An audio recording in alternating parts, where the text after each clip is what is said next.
Zo, wie bent u? Ik ben Janice Adriaansens. En wat doet u hier zo? We zijn vandaag begonnen met de eerste trainingsdag voor Kikker TV.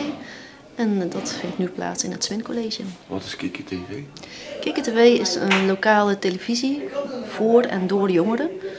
En daar leren we mensen zelf televisie maken en doen we onderwerpen die de mensen zelf leuk vinden om te zien. En waarom wordt het dan hier gehouden? We houden het hier omdat het Swin College ons deze ruimte ter beschikking heeft gesteld. En ook hier zijn veel jongeren.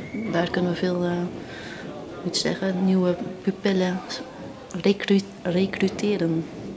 Wanneer is dat begonnen? Begonnen? Ja. Welk? De Kikker TV, wanneer is Kikker TV ontstaan? Kikker TV is eigenlijk een project wat nu nog in opstart is. Een jaar geleden zijn we beginnen te denken over dat we iets wilden doen waarin jongeren participeerden. En dat is ook wat meer met taal en mondigheid en techniek deden. Dus toen hebben we dit plan ontwikkeld. Nu is het materiaal daar en nu zijn we aan het opstarten met de training om mensen te leren.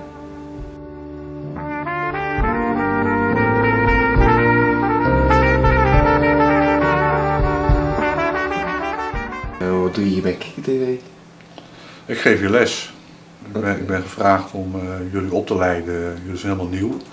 Kikker TV is net begonnen en televisie maken is heel leuk, is op zich ook helemaal niet moeilijk, maar je moet wel even weten waar je mee bezig bent. En dat ga ik jullie de komende maanden uitleggen. Hoe televisie maken gaat en waar je op moet letten en hoe je leuke televisie kan maken en hoe je moet monteren, hoe je moet filmen, hoe je leuk kunt interviewen en noem maar op.